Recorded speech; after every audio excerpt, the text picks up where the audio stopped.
Assalamualaikum warahmatullahi wabarakatuh. Saya Oktadiani dari Prodi Studi Agama semester 3 kelas A. Di sini saya akan menjelaskan sedikit tentang ayat-ayat masyarakat dan kepedulian sosial. Saya akan membahas sedikit tentang surat Al-Ra'd ayat 11 yang artinya, bagi manusia ada malaikat-malaikat yang selalu mengikutinya bergiliran di muka dan di belakangnya. Mereka menjaganya atas perintah Allah Subhanahu wa taala. Sesungguhnya Allah tidak merubah keadaan suatu kaum sehingga mereka merubah keadaan yang ada pada diri mereka sendiri. Dan apabila Allah menghendaki keburukan terhadap suatu kaum, maka tak ada yang dapat menolaknya. Dan sekali-kali tidak ada pelindung bagi mereka selain Allah. Ayat ini menerangkan tentang kezaliman manusia. Dalam ayat ini juga dijelaskan bahwa kebangkitan dan keruntuhan suatu bangsa tergantung pada sikap dan tingkah laku mereka sendiri. Kezaliman dalam ayat ini sebagai tanda rusaknya kemakmuran suatu bangsa. Bismillahirrahmanirrahim. Lahu mu'aqibati min baini yaraihi wa min khalqihi yahfazunahu min amrillah. Pada ayat ini dijelaskan bahwa setiap manusia, baik yang bersembunyi ataupun yang nampak, ada malaikat yang terus bergantian memelihara dari kemudaratan dan memperhatikan gerak-gerik setiap manusia. Sebagaimana berganti-ganti pula malaikat yang lain yang mencatat segala amalnya, amal baik maupun amal buruk. Ada malaikat malam dan ada malaikat siang. Satu berada di sebelah kiri yang mencatat segala amal kejahatan, dan satu di sebelah kanan yang mencatat segala amal kebijakan. Dan ada dua malaikat yang bertugas memelihara dan mengawasi manusia. Malaikat yang dimaksud adalah malaikat hafazah.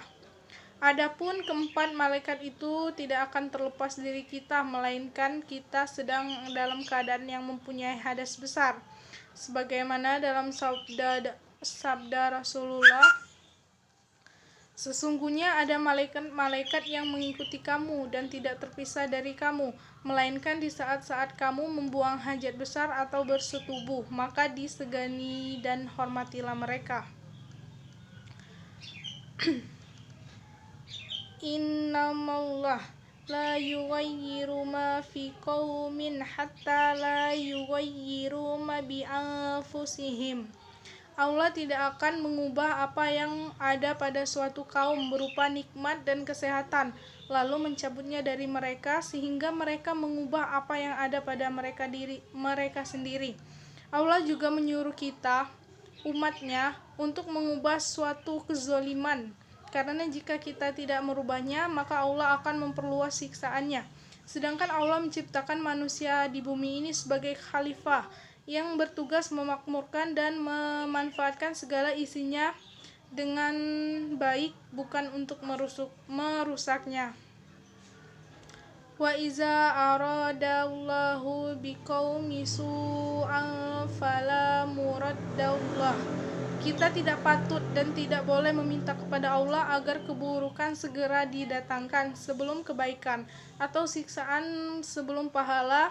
Karena jika Allah telah menghendaki dan menimpakannya kepada mereka, maka tidak ada seorang pun yang dapat menolak takdirnya. Dari beberapa uraian yang saya sebutkan tadi, kita dapat mengambil beberapa kesimpulan, yaitu yang pertama, setiap manusia pastilah dijaga oleh malaikat untuk mencatat semua amal keburukan dan menjaga diri mereka. Yang kedua, dalam kehidupan bermasyarakat tidak boleh saling membedakan, mencela, apalagi menzolimi, karena tak ada yang beda di sisi Allah kecuali ketakwaannya. Yang ketiga, setiap manusia pasti mempunyai kesalahan, dan kita sebagai makhluk sosial harus saling memaafkan. Saya kira hanya itulah yang dapat saya jelaskan. Lebih dan kurang, terima kasih. Wassalamualaikum warahmatullahi wabarakatuh.